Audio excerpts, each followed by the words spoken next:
할렐루야. 오늘 수요 저녁 예배 오신 성도님들을 축복하고 또 환영합니다. 또 영상으로 각자의 자리에서 또 하나님의 말씀을 사모하여 또 저녁 예배에 우리 같이 참여하고 있는 성도님들을 축복하고 환영합니다. 오늘은 요한계시록 15장 1절에서부터 8절에 있는 말씀을 가지고 하나님 말씀을 강론하기를 원합니다.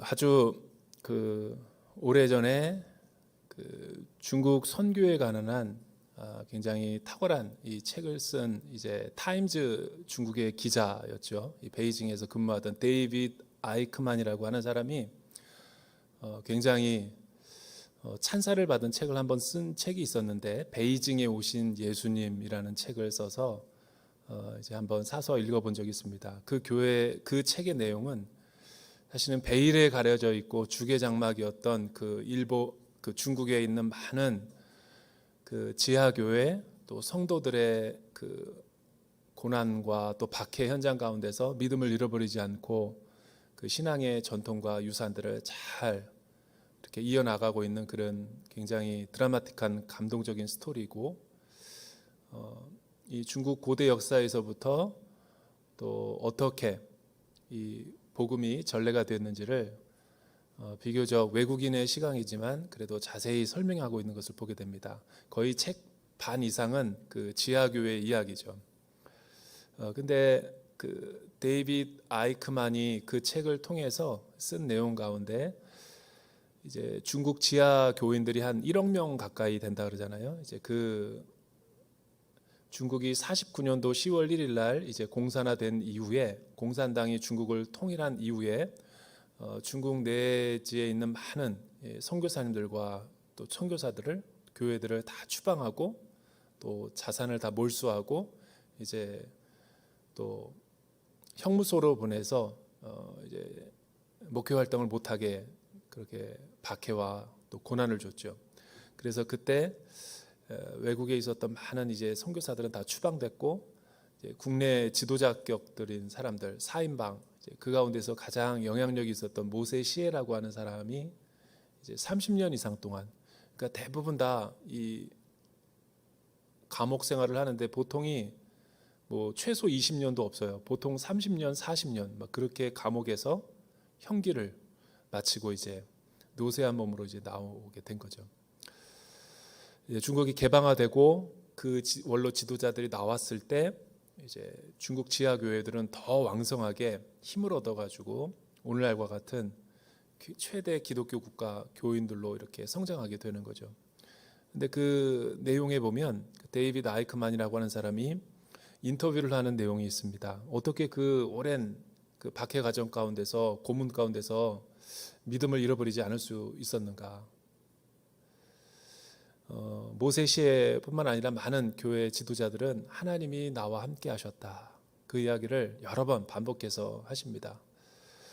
뭐 성경책도 없고 찬송가도 없고 그냥 반인간적으로 그 감옥에서 지내고 있는데, 죽을 날만을 기다리고 있는데 주님께서 오셔서 또 위로의 말씀, 또 권면의 말씀, 또 용기를 주시는 말씀을 가지고 끝까지 변절하지 않고 믿음을 지킬 수 있었다.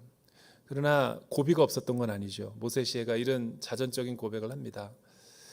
너무 고통이 극심해서 사람이 다 참을 수는 있지만 그 외로움과 지독한 그 외로움 속에 또 너무 오랜 고문과 후유증으로 인해서 정신이 약간 반 미치광이처럼 돼버려서 정신이 온데간데 없을 때 자기가 스스로 이렇게 전구 담아 있는 걸 가지고 소켓을 끊어내 가지고 그 전깃줄을 뽑아 가지고 자기 목에다 걸고 자결을 하려고 하는, 자결을 몇 번 시도했는데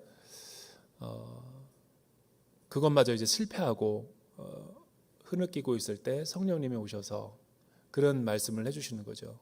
사랑하는 종아, 내가 너를 안다. 이런 이제 고난은 너를 위한 고난이 아니라 중국 교회를 위한 고난이 될 것이다. 그런 메시지를 주어서 또 그 소망을 가지고 한 해, 두 해를 버텨가면서 생존했던 그 치열한 삶의 그 역경과 그 영적인 투쟁의 모든 일들을 이제 아이크만이 인터뷰를 하고 있는 내용이 나옵니다. 여러분 어떻게 보면 중국 지하교회가 오늘날 이렇게 놀랍게 성장할 수 있었던 것은 박해 가운데서도 그런 믿음의 사람, 예수님을 믿지만 그 믿는 믿음의 진리에 대한 대가를 지불하기 위해서 하나님이 허락하신 그 고난의 풀무불을 헤쳐나갔을 때 하나님은 그 어떤 살아있는 순교자죠. 그 순교의 피를 통해서 많은 교회들을 정화하고 또 믿음을 더 순결하게 하는 것을 볼 수가 있죠. 이게 모든 사람들에게 주어지는 또 이 고난의 기회는 아닙니다. 하나님께서 작정하시고 또 하나님께서 불러주신 그런 소명의 사람들만이 그 십자가의 길을 갈 수 있는 거죠. 여러분 오늘날 이렇게 예수를 믿고 우리가 일상적으로 신앙생활을 하는 것 같지만 우리도 예수를 믿는 자로서 날마다 그 십자가의 길을 통과하는 그 진리에 대한 값비싼 대가와 또 순교자적인 모습을 우리가 주님 앞에 보여야 될 때가 있죠. 성령님은 계속 내게 말씀하시고 성령님은 계속 내게 무언가를 메시지를 주는데 내가 듣고 있지 못하고 그것을 계속 저항하고 또 불순종한다면 하나님의 의가 내 안에서 일어날 수가 없는 거죠. 잭 하일스가 쓴 안녕하세요 성령님이라는 책에 보면 그 달라스 제일 침례 교회에서 그가 큰 대형 교회를 목회하고 있을 때 하나님은 어느 날 그에게 찾아오셔서 주일날 준비한 메시지를 전하지 말고 내가 지금 너에게 심어준 그 레마의 말씀을 전하기를 원한다. 설교 원고를 너가 보지 말고 내 마음에 내가 너에게 넣어준 그 말들을 회중들에게 전하기를 원한다. 그런데 그 내용은 사랑과 용서의 어떤 복음의 메시지가 아니라 화와 재앙과 심판의 메시지를 하나님께서 회중들에게 전하라는 내용이었어요. 그때 제 카일스 목사님은 그런 이야기를 했습니다. 주님, 제가 이 메시지를 전하면 이 많은 회중들에 있는 사람들은 다음 주부터 안 나오게 될 것입니다. 그런 우려를 전하자 성령님은 그래도 전하라 라는 마음을 주세요. 그래서 고민 끝에 성령님에게 의지해서 자신이 준비한 메시지가 아니라 또 영적인 메시지, 레마의 말씀을 선포했을 때 정말 성도가 점점 줄어드는 그런 위기를 경험하게 되죠. 그리고 또 몇 주 지나지 않아서 어떤 사랑과 용서의 하나님에게 길들여진 이 서구 사람들의 가운데 반발심을 일으켰던 거죠. 그래서 이 목사님을 테러하고 저격하기 위해서 누가 총을 쏜 거죠. 그래서 급히 당회가 열려가지고 이제 그 다음 날 여기다가 방탄 유리를 해놓고 설교를 했는데 또 몇 주 지나서 어떤 이상한 사람이 또 저격을 하려고 하자 그때는 당회 위원들이 말렸다 그래요. 이거는 제 얘기가 아니라 실제로 잭 하이스 목사님이 그 책에서 기록하고 있는 에피소드 이야기입니다. 이래도 내가 계속 이런 죄와 심판에 대한 메시지를 전해야 됩니까? 내가 그만할 때까지 메시지를 전하라는 거예요. 그리고 또 메시지를 전하려고 하자 장로님들이 말렸다라는 거예요. 목사님, 이러다가 아까운 생명을 잃어버릴 수가 있습니다.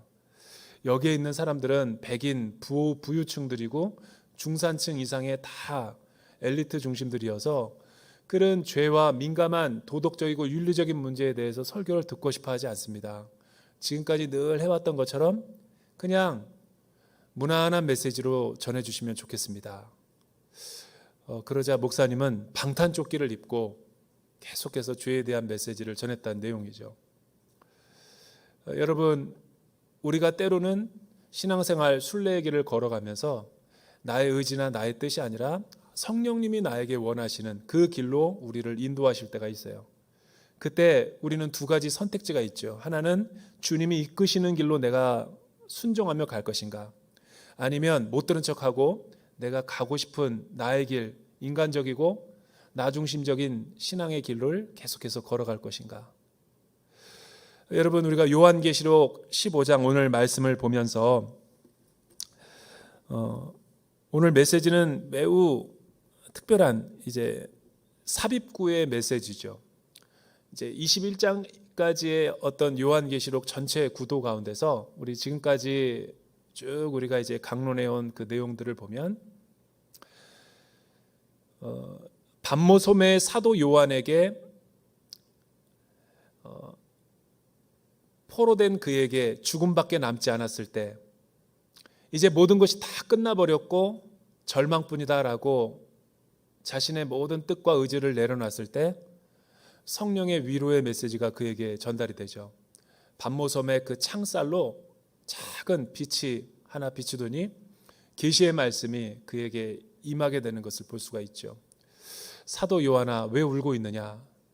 자기가 울고 있는 것은 자신의 목숨과 생명 때문이 아니라 소아시아에 있는 자신이 감당하고 있는 많은 양무리들, 목자 잃은 그 양무리들, 또 그 양무리들에게 당할 여러 가지 환난과 고초를 생각하니까 이 영적 리더십으로서 잠이 오질 않는 거예요. 그때 하나님이 위로의 말씀을 주는 거죠. 내가 너에게 전하는 것을 받아 적으라. 그래서 기록한 것이 이 말세를 당한 또 종말을 향하고 있는 성도들에게 주시는 소망과 희망의 메시지가 이 요한계시록의 말씀인 거죠. 이 요한계시록을 해석할 때 가장 조심해야 될 것은 뭐냐면 이것은 마지막 어떤 특정한 시간을 예언하기 위해서 준 책이 요한계시록이 아니라는 거예요. 무슨 점괘처럼 예언의 메시지처럼 666표라든가 뭐 베리칩이라든가 생채칩 뭐 이런 거 또 어떤 그 적그리스도의 어떤 그 특징들 뭐 이런 거를 묘사하기 위해서 요한계시록이 주어진 게 아니라는 거죠. 그리고 어떤 특정한 마지막 종말론적인 사건을 향해서 가고 있는 것을 메시지로 주기 위해서 이 요한계시록 전체가 회람 편지로 주어진 것이 아니라는 거예요. 이거는 소아시아 7교회들뿐만 아니라 오고 가는 모든 이 종말을 맞이하는 성도들에게 예수 그리스도는 어떤 분이신가? 그러니까 내세적이고 미래에 내가 죽어서 갈 먼 종말론적인 사건으로서가 아니라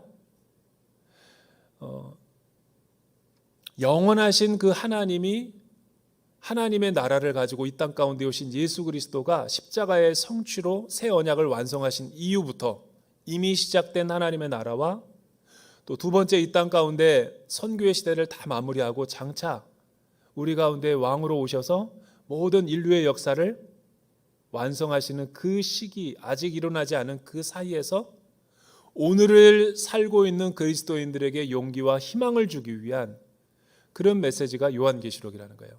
왜 그렇게 보는 것이 타당하고 올바르냐면 자꾸만 우리가 요한계시록을 어떤 미래적인 사건, 예측하고 어떤 그 종말론적인 시대를 가늠하는 어떤 이 잣대로 자꾸만 이거를 읽다 보면 이단적으로 흐를 가능성이 높아요.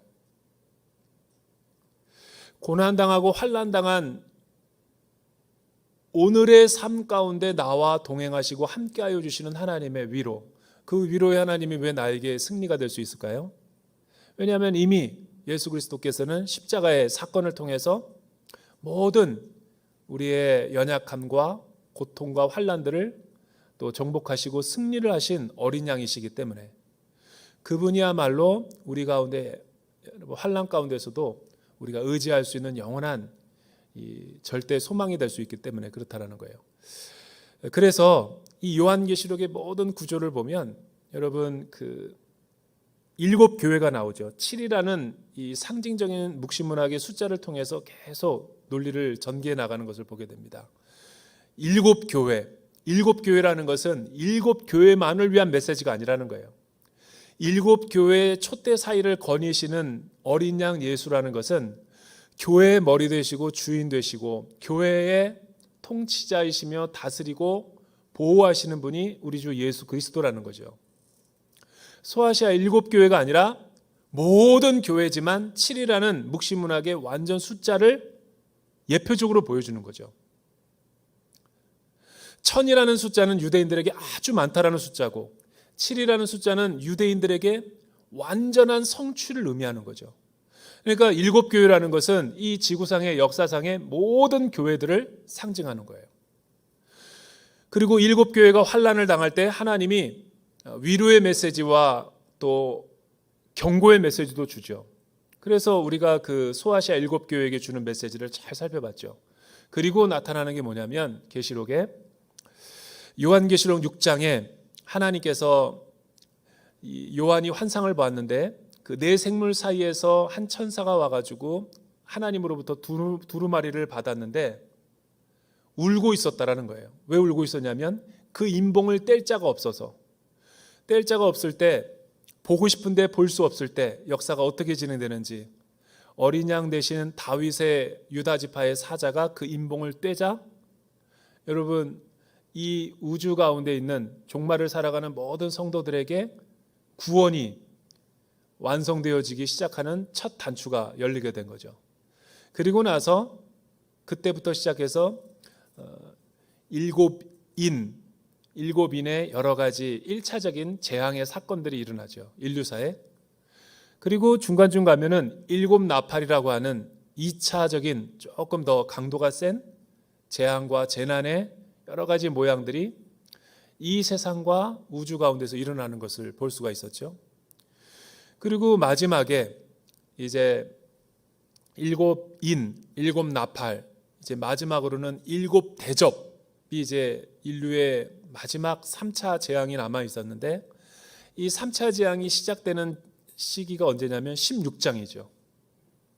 16장부터 이제 두 번 다시 있지 않을 마지막 인류의 재난이 일어나는 거예요. 그런데 16장이 있기 전에 15장 1절에서부터 8절이 이제 예고편으로 나와 있는 거죠. 요한계시록은 시간과 논리의 순서대로 기승전결로 해서 쭉 전개되는 것이 아니라 하늘로부터 본 요한의 환상 주제과 개별적인 사건으로부터 하나님이 그때그때마다 우리에게 초시간적으로 사건 단위로 해서 우리에게 보여주는 사건임을 알 수가 있죠. 그러니까 이 묵시록인 우리가 요한계시록을 읽을 때는 우리가 어떤 이 기승전결에 따라서 논리적인 전개에 따라서 읽으면 무슨 내용인지 몰라요. 이 7개의 주제를 따라서 개별적인 주제로 주어지고 있는 메시지다라는 것을 머리에 기억해 놓을 때 어디를 읽어도 우리가 헷갈리지가 않는 거죠. 여러분, 그래서 오늘 말씀해 보면은 이제 구원의 기쁨과 진노의 심판이라는 주제로 이제 같이 말씀을 나누게 되는데 어떤 내용이 있는가 한번 우리가 살펴보기를 원합니다. 먼저 1절을 한번 같이 읽어볼까요? 1절에 있는 말씀 시작. 또 나는 그것은 7 천사가 마지막 7 재앙을 가지고 있는 것이었습니다. 하나님의 진노는 이것들로 끝날 것입니다. 또 나는 하늘에서 다른 큰 놀라운 이적을 보았습니다. 그것은 7 천사가 마지막 7 재앙을 가지고 있는 것입니다. 하나님의 진노는 이것들로 끝날 것입니다.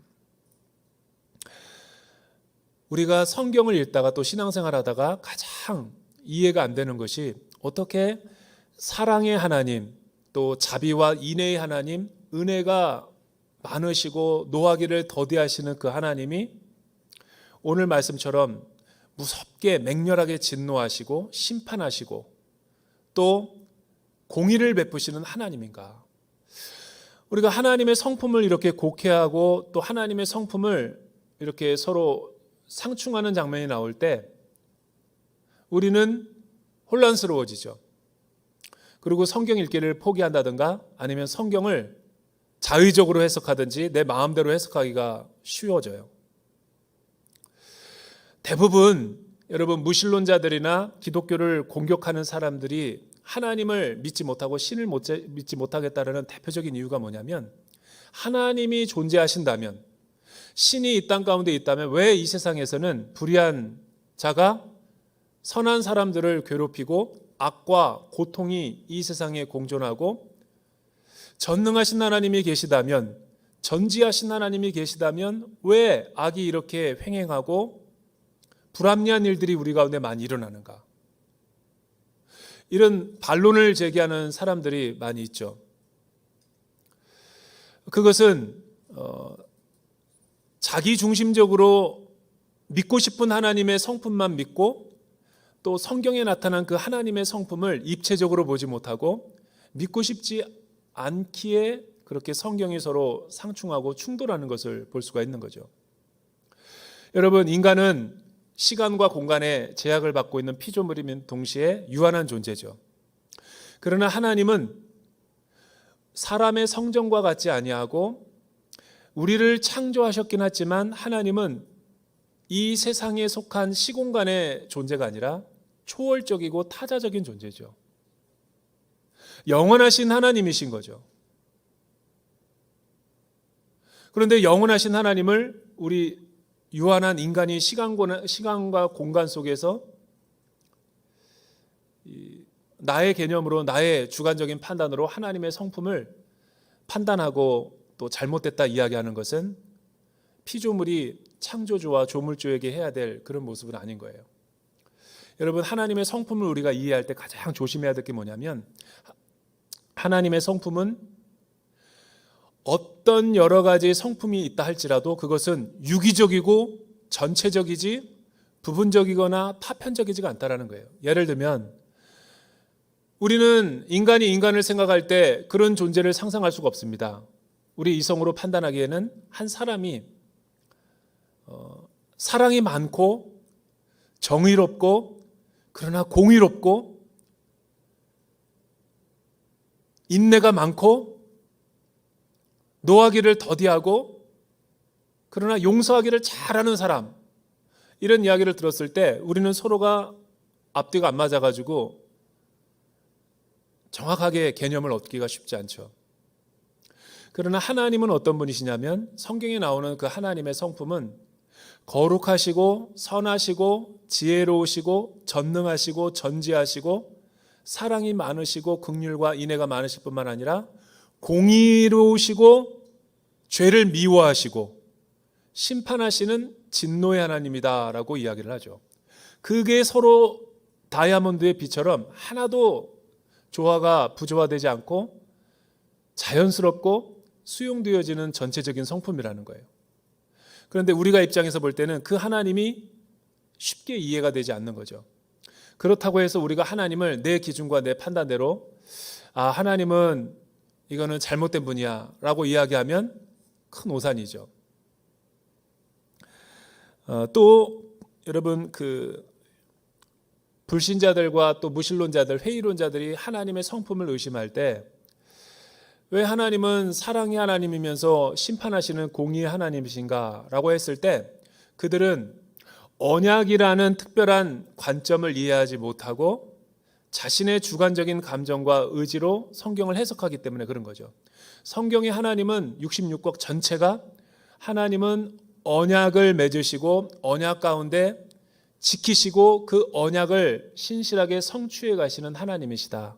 그 언약의 틀 안에서 하나님은 때로 언약을 다스림을 받을 때는 하나님의 권위에 순종할 때는 하나님은 자애로우시고 인애로우시지만 그 선하시고 거룩하신 하나님 앞에 인간이 불순종하고 또 하나님의 뜻을 순종하기를 싫어하는 그 인간들에게는 하나님보다 세상을 더 사랑하고 하나님보다 우상을 더 자기 자신을 사랑한다면 하나님은 인격적인 하나님이시고 또 살아계신 하나님이시기 때문에 반응하시죠. 어떻게 반응하냐면 거룩함으로 즉각적인 반응을 하시는 거죠. 그게 언약적이면서 인격적인 하나님이라는 뜻인 거죠. 만약에 언약의 하나님이 자신의 이름을 걸고 맹세한 그 언약 가운데 그것을 실행하지 않으신다면 하나님은 거짓말하는 하나님이시고 또 하나님은 서로 앞뒤 모순되고 이율배반적인 하나님일 거예요. 우리 사람처럼 아침에 진실을 말하고 저녁에 거짓말하는 사람이 되고 말 거예요. 그러나 하나님은 그렇게 거짓말하고 시건하는 하나님이 아니라 한 번 약속하신 것은 사람이 변하더라도 지키지 못하더라도 반드시 신실하게 이루시고야만은 그 언약의 하나님이다. 그래서 하나님이 진노하시고 심판하시고 맹렬하게 분노를 일으키실 때는 그냥 약한 사람을 갖다가 죄도 없는데 맹렬하게 진노하는 게 아니라 자식을 대할 때 부모의 분노죠. 거룩한 분노. 여러분, 어떤 그 인자한 부모가 내일 시험 공부를 해야 되는데, 내일 수능을 보는데 태평스럽게 밤새도록 토끼 눈이 돼가면서 게임을 하고 있다. 인내하시고 자비롭고 노하기를 더디하는 부모가 어디 있겠어요? 열심히 해라 그리고 쓰다듬어 주면서 격려하는 부모가 있을까요? 그게 사랑이고 책임감 있는 부모의 역할일까요? 여러분, 진짜 사랑의 하나님의 어떤 성품을 가졌다면 자식이 잘못된 길로 그 언약을 이탈해서 나갈 때 그거는 매를 둬서라도 정신 차리게 돌아오게 해야죠. 그런 의미에서의 하나님의 진노와 심판인 거지, 하나님이 진노와 심판을 하실 때도 그 궁극적인 것은 징계가 목표가 아니라 사랑이 목표인 거죠. 돌아오라는 거죠. 돌이키라는 거죠. 그런데 많은 사람들은 이 말을 곡해해서 신약의 하나님은 사랑의 하나님이신데 왜 구약의 하나님은 진노와 이 맹렬하게 분노를 일으키는 하나님이냐, 이런 거에 못마땅해 하고 힘들어하는 사람들이 있다면 그것은 나의 문제인 거지 하나님의 성품의 문제가 아니라는 거죠. 하나님의 진노는 하나님의 언약 가운데서 신실하게 우리 가운데 반응하고 나타나는 그런 하나님의 성품이시다. 우리가 잊어버리면 안 되겠죠. 여러분, 하늘에서 큰 놀라운 이적을 보았는데 7천사가 마지막 7재앙을 가지고 이제 나타나는 그 진노의 장면을 밤모섬에서 요한이 본 거죠. 우리 2절에서부터 4절에 있는 말씀 같이 한번 더 읽어볼까요? 2절에서부터 4절에 있는 말씀 시작. 나는 또 불이 섞인 유리바다 같은 것을 보았고 짐승과 그의 우상과 그 이름의 숫자를 이긴 사람들이 하나님의 하프를 들고 유리바다에 서 있는 것을 보았습니다. 그들은 하나님의 종 모세의 노래와 어린 양의 노래를 불렀습니다. 전능하신 주 하나님, 주께서 하신 일들은 크고 놀랍습니다. 나라들의 왕이시여 주의 길들은 공의롭고 참되십니다. 주여 주의 이름을 두려워하지 않고 주의 이름을 영화롭게 하지 않을 사람이 누구이겠습니까? 이는 주만이 거룩하시기 때문입니다. 나라들이 와서 주 앞에 경배할 것입니다. 이는 주의 의로우신 일들이 드러났기 때문입니다. 여기에 보니까 사도 요한이 본 환상 가운데 하나는 천사가 마지막 7재앙을 가져오는 그런 계시를 보았고, 동시에 또 하나 어떤 환상을 보았는데 그 환상이 불이 타고 있는 유리바다라는 이미지죠. 이거는 묵신문학적인 표현이기 때문에 우리가 쉽게 이해가 되는 부분은 아니에요. 여러분, 어떻게 불이 있는데 그 아래에는 바다가 있죠? 하기야 요즘 현대인들은 얼음으로 불 태우는 이런 어떤 그런 게 나오니까 상상하기는 쉽겠네요. 그런데 여러분, 유리 바다도 이해가 안 되는데 유리 바다 가운데, 유리처럼 맑은 바다 가운데 불이 다 타고 있는 거예요. 바다 가운데 물과 불이 서로 하나가 된 거죠. 이거는 비유이고 은유이고 상징인 거지 실제 이런 것이 있다라는 게 아니죠. 여러분, 바다가 이렇게 출렁거릴 때, 그 바다가 출렁거릴 때 그 위에 불길이 타오르는 것처럼, 바다 전체가 불길로 덮인 것처럼 보이는 그런 이미지죠. 그래서 불에 타는 것 같기도 하고 또 바다가 폭풍처럼 일어나는 것 같기도 하고, 중요한 것은 이게 하나님의 심판의 도구로 등장하고 있다는 거죠.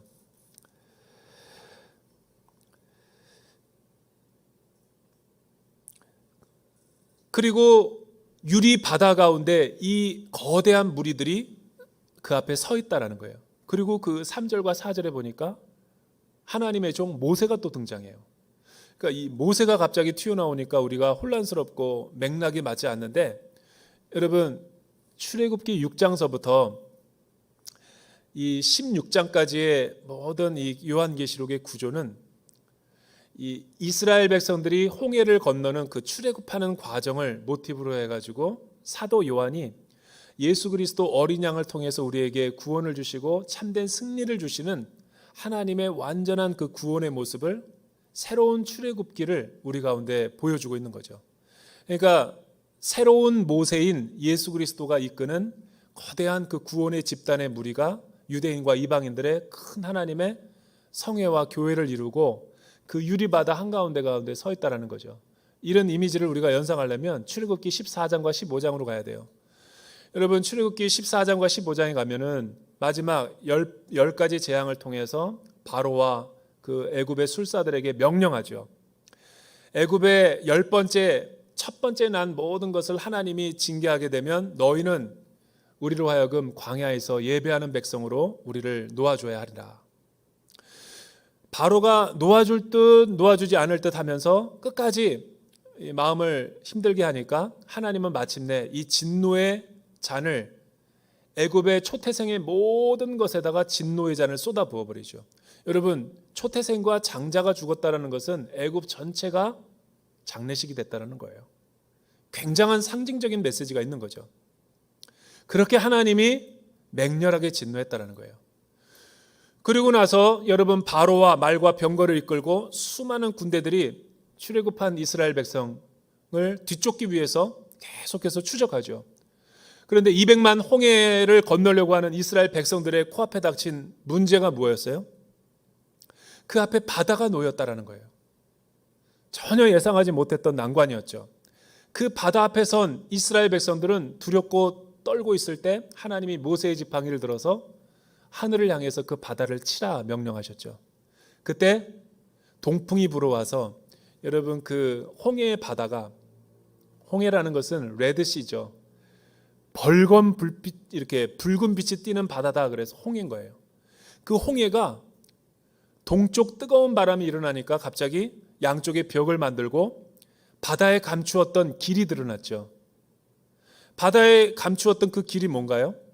뭇이었어요. 뭇. 그러니까 갯벌이 아니죠. 성경에 보니까 땅이라고 돼 있어요. 땅, 랜드, 마른 땅. 서해안의 그 갯벌이 아니라, 질척대는 것이 아니라 그 바다로 덮여있던 그 길이 난 뒤에 거기가 마른 뭇땅이 되어서 이스라엘 백성들이 홍해를 모세의 지도 아래 건너게 됐다는 거예요. 근데 여기서 우리가 생각해 봐야 될 것은 애굽에서 430년 동안 종노릇했을 때의 그 땅, 애굽의 사람들이 이스라엘 백성들을 바라볼 때는 죽으러 가는 거예요. 왜? 바닷속으로 들어가니까. 그런데 여러분, 약속의 땅과 가나안 땅의 측면에서 하나님의 관점에서 바라봤을 때는 죽음의 땅에서 나오고 있는 이미지라는 거죠. 새 창조와 새 사람. 그리고 그들이 바다를 다 도하하고 홍해를 도하하고 건넜을 때 그 바다가 갑자기 또 잠겨서 쫓아오던 바로와 말과 병거와 수많은 군대들을 수장시켜버렸죠. 이전 일은 기억하지 말고 옛적 일은 생각도 하지 마라. 이전 것은 지나갔으니 보라 새 것이 되었도다. 하나님의 안에 있는 모든 구원의 성취를 통해서 과거의 일들을 다 묻어버리시는, 수장시켜버리고 잊어버리는, 여러분, 그 예표의 사건이 뭐를 나타내는 것 같아요? 이스라엘 백성들이 이렇게 홍해를 건너게 된 이유가 뭐죠? 믿음에 순종했기 때문에? 모세를 잘 따랐기 때문에? 그렇지 않죠. 출애굽기 14장에 보면 그들이 홍해를 건널 수밖에 없었던 이유가 나오잖아요. 애굽에 있는 초태생과 모든 장자들에게 죽음의 심판이 임할 때에 너희는 어린 양을 취하여서 그 어린 양의 피를 문설주와 이마와 모든 자녀들에게 발라서 죽음과 사망의 영이 너희를 지날 때 그것을 보고 패스오버, 넘어가게 하라. 여기 어린 양의 피와 예수 그리스도의 새 언약의 성취를, 십자가의 사건을 예표적으로 보여주는 거죠. 그러니까 우리가 새 생명을 얻고 구원을 얻고 영적인 해방과 자유함을 얻게 된 것은 우리의 공로가 아니라, 우리가 어떤 도덕적이고 선한 공로를 해서 하나님이 우리를 인정해 주어서가 아니라 하나님의 값없는 은혜와 선물인 거죠. 그래서 그들이 지금 유리바다 앞에 서 있는 거예요. 무엇 때문에? 어린 양의 인침을 통해서. 여러분, 그 유리바다 앞에 천신만고 끝에 도달한 뒤에 그들이 애굽이 수장되는 모습을 보면서 무엇을 묵상하고 있었을까요?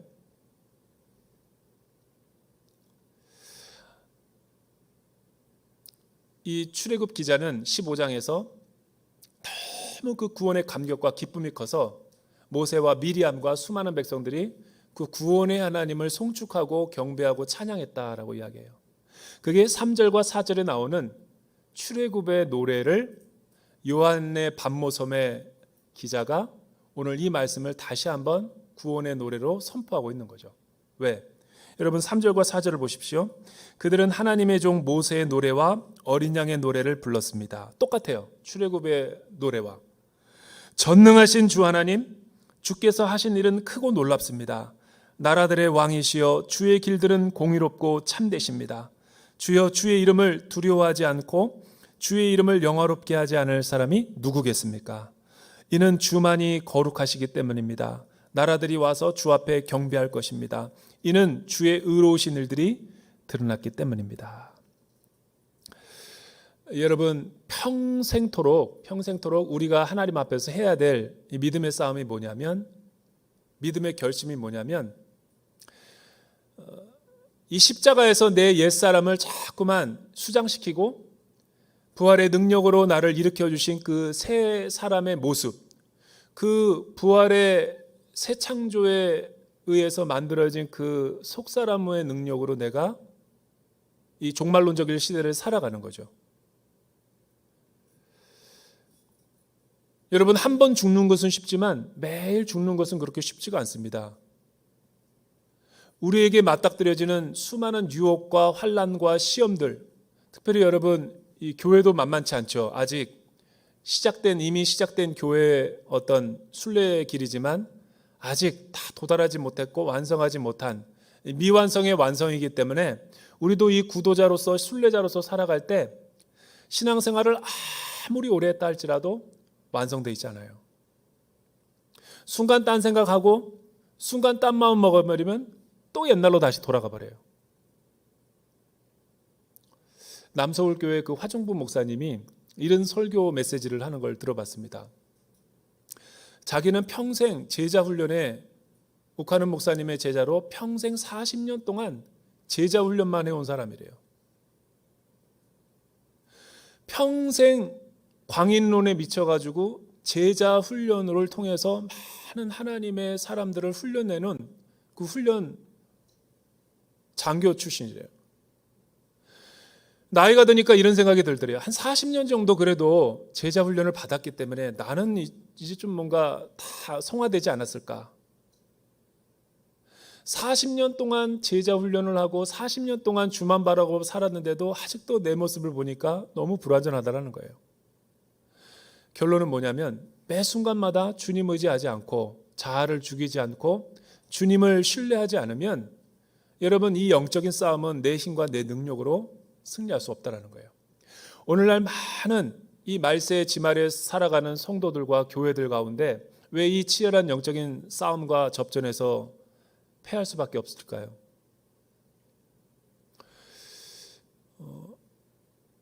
여러 가지 이유가 있겠지만 이 영적인 싸움을 내 힘과 지혜로 싸우려고 하는 사람은 백전백패할 수밖에 없고, 그러나 하나님이 주시는 지혜와 하나님이 주시는 그 말씀의 능력으로 믿음의 길을 순종할 때는 하나님께서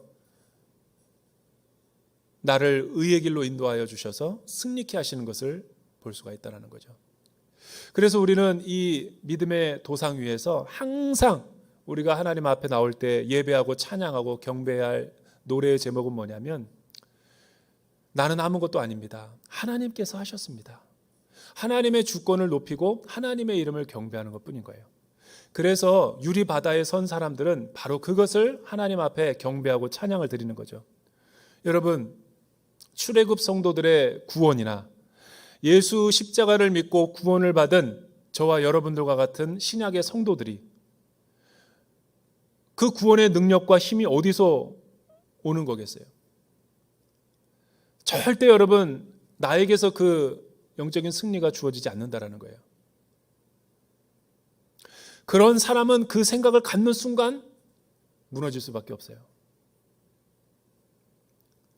구원은 우리로부터 오는 것이 아니라 하나님께로부터 주어지는 것이기 때문에 하나님이 하신 일을, 하나님이 하시고자 하는 일을 나의 삶 가운데 주권을 인정해 드리는 거예요.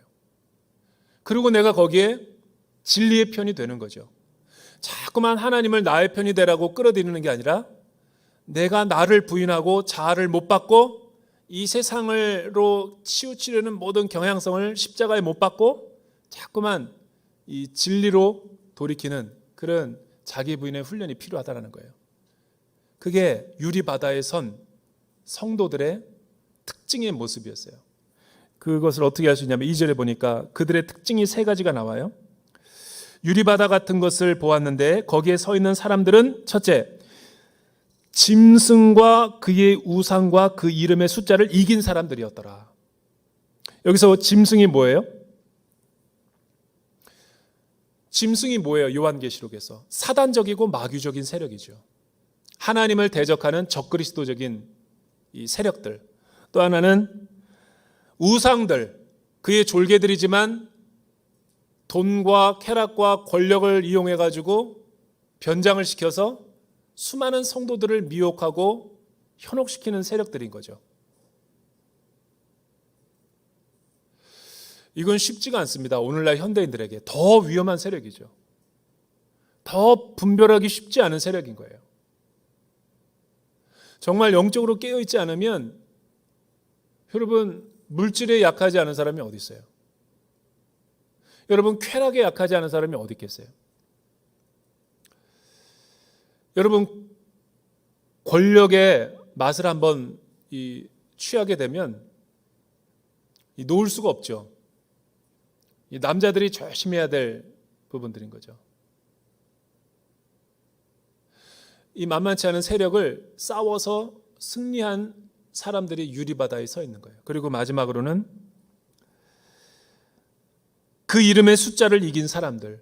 그러니까 어떤 이 세상에 어떤 지배하고 있는 공중권세의 어떤 이 문화 메커니즘과 시스템, 거기에 작동하는 이 영적인 유혹들에게 분별해서 지지 않고 내가 진리의 편에서 끝까지 믿음의 순례를 마친 사람들.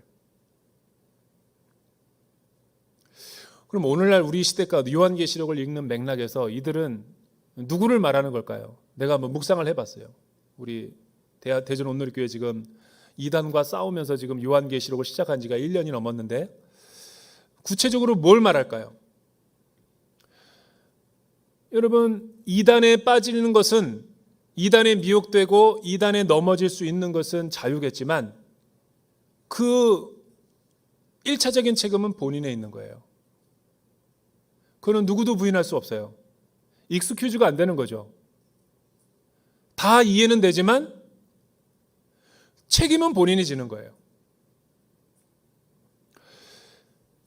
오늘날 이단들은 여러 가지 모습들의 어떤 이 변장과 또 이 자기의 정체를 숨기고 가만히 교묘하게 침투해가지고 성도들을 미혹시키는 경향이 되게 많아요.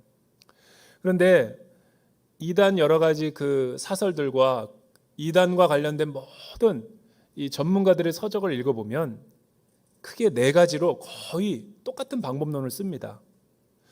이단들은 예나 지금이나 기독교 2000년 동안에 똑같이 이런 4가지를 패턴을 이용해가지고 계속 기존의 교회와 성도들과 정통 교인들을 미혹을 시킵니다. 첫째는 자기가 어떤 계시를 받았다라는 이 망상 이론이죠. 자기가 하나님으로부터 무슨 특별한 계시를 받았는데 이 계시를 들어야지만 구원이 온전히 임한다. 뭐 이런 식으로 포교 활동을 하면서 사람들에게 두려움과 불안을 조성하면서 이 시대에 돌아가는 여러 가지 일들을 바라보면서 음모론을 만들죠. 오늘날 가장 많은 이단들의 패턴이에요. 음모론을 만들죠. 여러분, 음모론의 특징이 뭔지 아세요? 모든 걸 다 음모로 보는 거예요. 모든 거를 순수하게 바라보지 않고 저 뒤에는 뭔가가 공작이 있고 조작이 있고 저게 다 우리를 음해하려고 하는 어떤 공작 세력이 그 다 숨어 있는 거야. 이런 사람들의 특징은 모든 시대의 시류의 어떤 이 문화적인 흐름들을 갖다가 세대주의적인 관점으로 바라보는 거죠. 뭐 한때는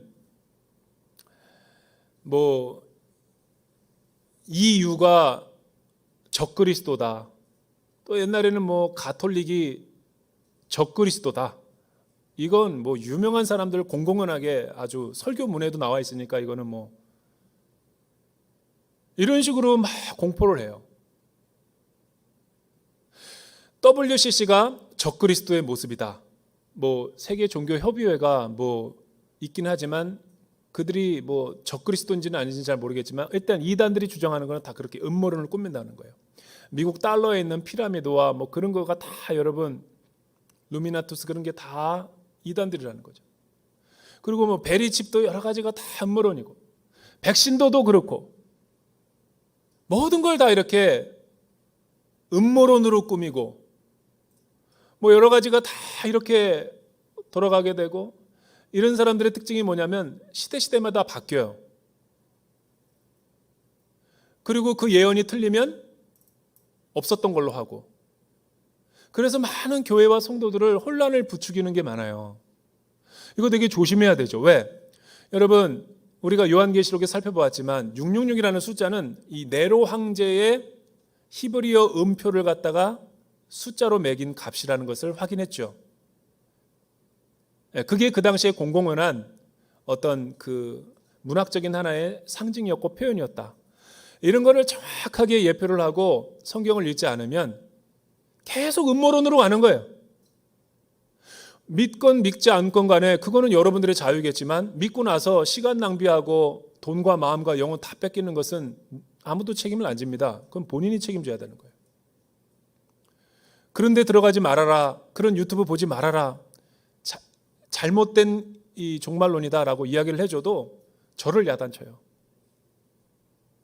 저를 전도하는 걸 봤습니다. 이미 세뇌가 돼 있기 때문에 더 이상 듣지를 않습니다. 그리고 이제 성적으로 많은 사람들을 갖다가 유린하는 어떤 광란의 집단으로 이 이단들의 패턴들이 바뀌는 것을 보게 되죠. 여러분 우리가 오늘날 다 보듯이 반드시 그 뒤에는 그런 거짓된 어떤 이 더러운 이 영이 그들을 올감해 가지고 좌우를 분별하지 못하게 하는 거죠.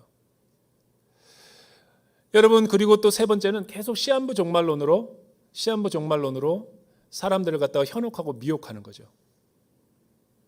주님이 안 오시는 건 아닌데 계속 주님이 오니까 뭐 기성 교회에서 나와야 되고 자신의 있는 다락방이라든가 자신의 있는 교리와 자신의 있는 비유풀이를 듣지 않으면 구원에서 탈락할 수 있다. 이러는 식으로 계속해서 사람들을 갖다 정죄하고 판단해서 자유롭게 신앙생활을 하지 못하게 만들죠.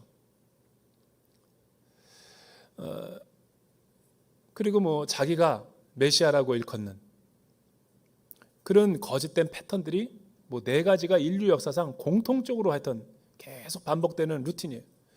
여러분 그러나 저와 여러분들은 이 요한이 말한 짐승과 또 우상과 그의 이름의 숫자를 이긴 사람들이 하프를 들고 구원을 노래하기 위해 새로운 홍해인 유리바다 앞에 성전 앞에 그 서 있는 우리는 어떤 모습인가요? 이런 모든 잘못된 구원론과 잘못된 종말론과 이단들의 사상을 다 제거하고 분별하고 오직 어린 양 예수 그리스도께 집중한 어린 양의 피로 구원받은 완전한 성도를 말하는 거예요.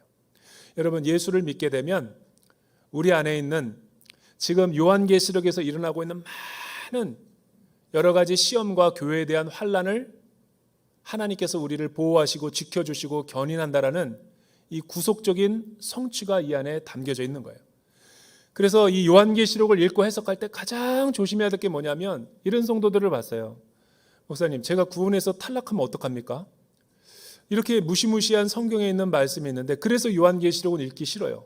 바로 그런 사람들을 위해서 쓰여진 게 요한계시록이죠. 우리는 흰 옷 입은 세마포 옷의 성도들로서 우리의 구원이 취소되거나 우리의 구원이 탈락되는 경우가 있지 않을 것이라고 성도는 우리들에게 이 말씀을 주고 있는 거죠. 그러니까 어린 양 한 분만을 의지해서 바라보는 사람, 그러니까 순결한 하나님의 성도들이 이 구원의 노래를 마침내 부르게 될 것이라는 것을 이 성경에서 가르치고 있는 거예요. 그들이 한 일이 뭐예요? 하나님이 하셨습니다. 출애굽한 성도들이 다 하나님을 향해서 하나님의 어린 양이 우리를 구원했습니다 찬양하듯이 이 마지막 때의 성도들이 유리바다에 서서 여러분 홍해를 건넌 다음에 승리한 그 승리의 함성을 우리가 같이 외치게 될 거라는 거죠. 하나님이 하셨기 때문에. 구원은 우리의 능력이나 어떤 선행으로 하는 게 아니죠. 예수를 믿고 그의 의를 힘입어 우리가 이 약속의 땅에 거할 수 있는 거라는 거예요. 이거를 잘 이해하고 여러분들이 신앙생활을 해야 되는 거죠. 그때 5절서부터 마지막 8절 한번 읽어보죠. 시작. 이 일 후에 나는 보았습니다. 하늘에 있는 성전 곧 증거의 장막이 열리고 7지향을 가진 7천사가 성전에서 나왔습니다. 그들은 깨끗하고 빛나는 고운 삼배옷을 입고 가슴에 금띠를 두르고 있었습니다. 그때 내 생물 가운데 하나가 영원토록 살아계신 하나님의 진노로 가득 찬 7 금대접을 7 천사에게 주었습니다. 그러자 성전이 하나님의 영광과 권능으로 인해 연기로 가득 차게 되매 7 천사의 7지향이 끝나기까지 아무도 성전에 들어갈 수 없었습니다. 여기서 가장 중요한 것이 뭐냐면 이 노래를 부른 다음에 환상을 바라보니까 보좌에 내 생물 앞에 어떤 환상이 열리게 됐냐면 증거의 장막이 열렸다는 거예요. 하늘의 증거의 장막. 이거 어디서 많이 본 거 아니에요? 신천지들이 주장하는 거 아니에요? 증거 장막. 이 증거 장막이 여기서 나오는 거예요. 여러분, 이 증거 장막이 뭐예요? 이 땅에 있는 장막이 아니라 하늘. 그러니까 하나님의 성막, 성소, 성전에 거하시던 그 성전은 모형인 거예요. 이 땅에 교회들은. 이 교회의 실제, 그림자가 아니라 실제는 하늘의 원형이 있는데 그 요한이 본 것은 하늘에 있는 새 성전의 증거의 장막을 본 거죠. 그 장막이 열리게 되니까 이제는 더 이상 번제를 드릴 필요도 없고 지금 수요 예배처럼 예배를 드릴 필요도 없어요. 이제 예배하러 안 나와도 돼요. 그날에는. 우리가 3일밤 예배를 드리러 얼마나 이게 힘들게 왔는데 여러분,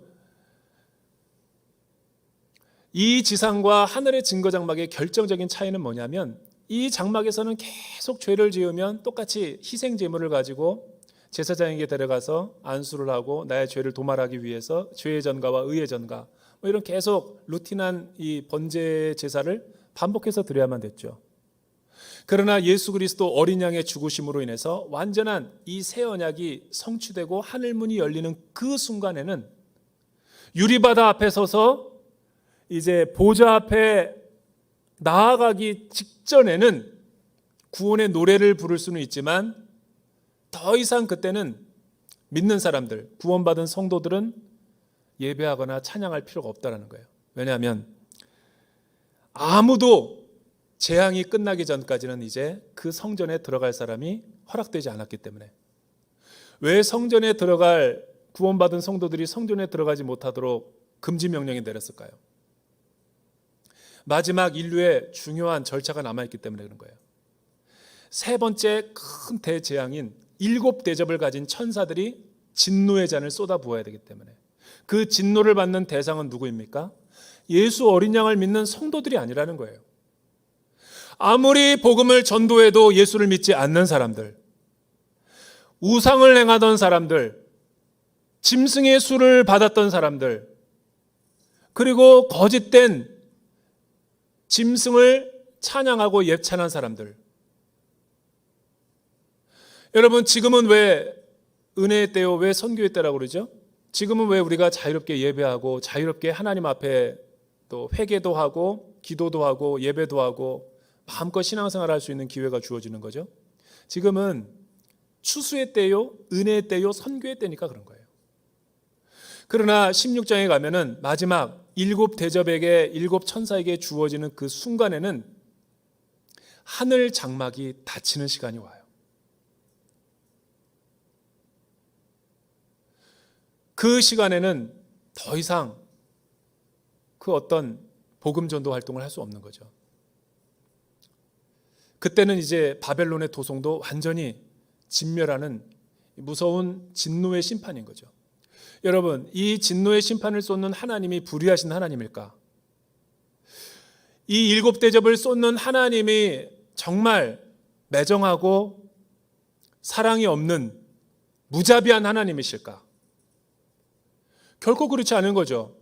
여러분, 베이징에 오신 예수님, 모세시의 원로 지하교회 지도자의 30년 동안의 그 억울한 옥살이는 누가 신원해 줄 거예요?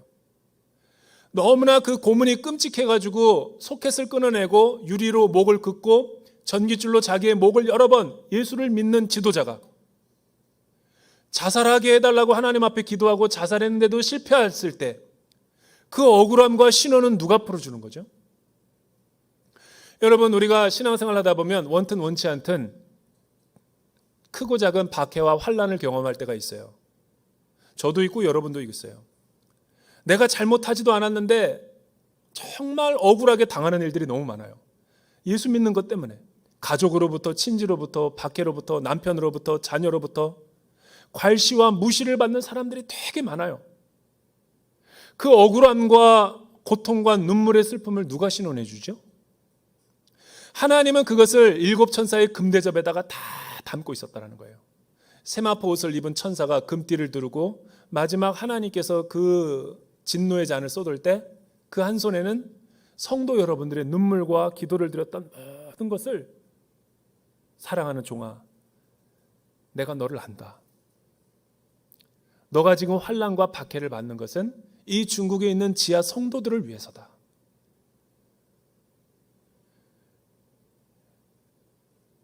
여러분, 한국 교회에도 그런 많은 크고 작은 어려움들이 있어요. 내가 만약 거기에 내 감정과 개인적인 어떤 반응으로 반응하지 않는다면 예수 이름과 하나님의 이름을 인하여서 내가 참고 고통당하는 모든 수치와 고난들은 하나님께서 다 눈물을 담아주시는 거예요. 무신론자들이 말하는 것처럼 만약 우리 하나님은 기계적이고 인격적이지 않으시고 죄에 대해서 반응하지 않고 거룩하지 않고 선하신 하나님이 아니라면 진노의 심판을 쏟을 수 없죠. 그러나 그 억울함은 신원은 누가 해줄 거예요? 저는 언약의 틀에서 하나님은 반드시 심판을 하셔야지 정당한 하나님이라고 봅니다. 사랑의 하나님이라고 하면서 심판이 없는 하나님은 거짓된 하나님이에요. 우리가 만들어낸 하나님이고 내가 읽고 싶은 대로 하나님을 이해하려고 하는 왜곡된 하나님의 상인 거죠.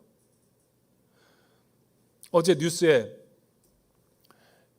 30년 전의 일이 뉴스가 떠올랐더라고요. 그 내용 보니까 대구에서 한 유명한 자매 둘이 인신매매를 당했어요. 지금까지 미제 사건이 일어났어요.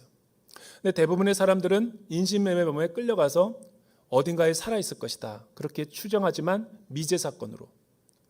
여러분, 지금 인류 사안에는 하나님이 자유의지를 허용한 이래로 크고 작은 일들이 다 일어나죠. 그러나 예수를 믿는다라는 것은 하나님의 백보자 심판 앞에 반드시 서게 된다라는 그런 믿음을 가진 사람들이에요. 우리가 만약 최후 심판이 있다라는 것을 믿지 않으면 우리는 신앙생활을 할 필요 없는 거죠. 하나님 앞에 섰을 때 반드시 공과를 하나님은 물으실 겁니다.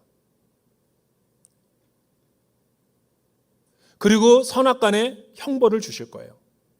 공의로운 하나님이 예수를 믿지 않는 사람들을 형벌을 주시기도 하지만 불의를 행한 사람, 기회를 줬는데도 돌이키지 않는 사람, 그리고 불의한 일들을 많이 해서 남의 딸들을 갖다가 인신매매범에 팔리게 한 사람들, 히틀러와 김일성 같은 사람들 심판해야지 하나님이 공의 하나님이죠. 사랑의 하나님이죠. 그런 게 하나님이 심판하지 않는다면 어떻게 세상이 공의로워질 수 있겠어요? 우리는 늘 자기중심적인 하나님의 상을 분쇄시켜 버려야 돼요. 성경에서 말하는 하나님이 합당하신 거예요. 왜냐하면 하나님은 우리의 어떤 사적인 감정이나 내 기분대로 판단하는 분이 아니라 하나님은 좌로나 우로나 치우치지 않고 정확하게 공의롭게 판단하신 분이기 때문에 그에게 모든 걸 의탁해도 우리의 영혼은 안심이 되는 거예요. 그러나 예수 믿는 사람들은 그 예수를 믿는 어린 양의 피 때문에 하나님의 형벌에서 면제가 되는 거죠. 패스 오버 된다라는 거예요. 그렇기 때문에 우리 성도의 구원은 안전하다라는 거죠. 더 이 하나님의 사랑을, 깊은 사랑을 알고 하나님을 경외하고 두려워하는 마음을 가져야죠. 그래서 여러분, 진짜 구원받은 사람들은 죄를 짓는 것이 더 어렵습니다. 진짜 하나님의 사랑을 알면. 이런 공의로운 하나님을 만홀히 여기지 말고 주님이 오시는 그날까지 늘 경건하게 살아갈 수 있는 우리 모두가 되기를 주님의 이름으로 축복합니다.